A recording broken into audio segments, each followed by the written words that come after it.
নেত্রকোনা জেলা ছাত্রলীগের কমিটি পূর্ণাঙ্গ হওয়ার আগেই গত ৩০ জুলাই কমিটি বিলুপ্ত ঘোষণা করে কেন্দ্রীয় ছাত্রলীগ। এর আগে ২০২১ সালে ২৬ জুন রবিউল আউয়ালকে সভাপতি এবং সোবাইল আহমেদ খানকে সাধারণ সম্পাদক করে জেলা ছাত্রলীগের এই আংশিক কমিটি গঠন করা হয়েছিল।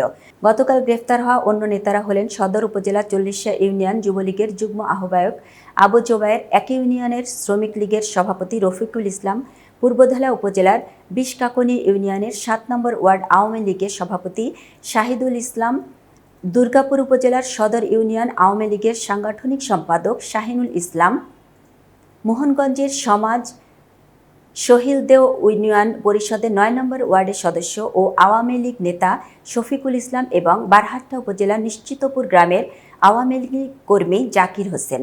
নেত্রকোনা জেলা পুলিশ সুপার মির্জা সায়েম মাহমুদ আজ বুধবার বেলা 11:15টার দিকে মুঠোফোনে গণমাধ্যমকে বলেন, বৈষম্য বিরোধী ছাত্র আন্দোলন চলাকালে আটক হওয়া ব্যক্তিদের বিরুদ্ধে বিভিন্ন সময় আন্দোলনকারীদের উপর হামলা, স্থাপনা ভাঙচুর, লুটপাট সহ নাশকতার ঘটনা ঘটানোর অভিযোগ আছে।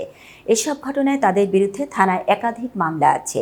মামলাগুলোতে তাদের গ্রেফতার দেখিয়ে আদালতে সোপর্দ করা হবে। এছাড়া অন্য আসামিদের গ্রেফতারে অভিযান অব্যাহত আছে। এতক্ষণ বার্তা বৈঠকের সাথে থাকার জন্য ধন্যবাদ। নতুন নতুন তথ্য ও সংবাদ পেতে বার্তা বৈঠকের ইউটিউব চ্যানেল ও ফেসবুক পেজের সাথেই থাকুন।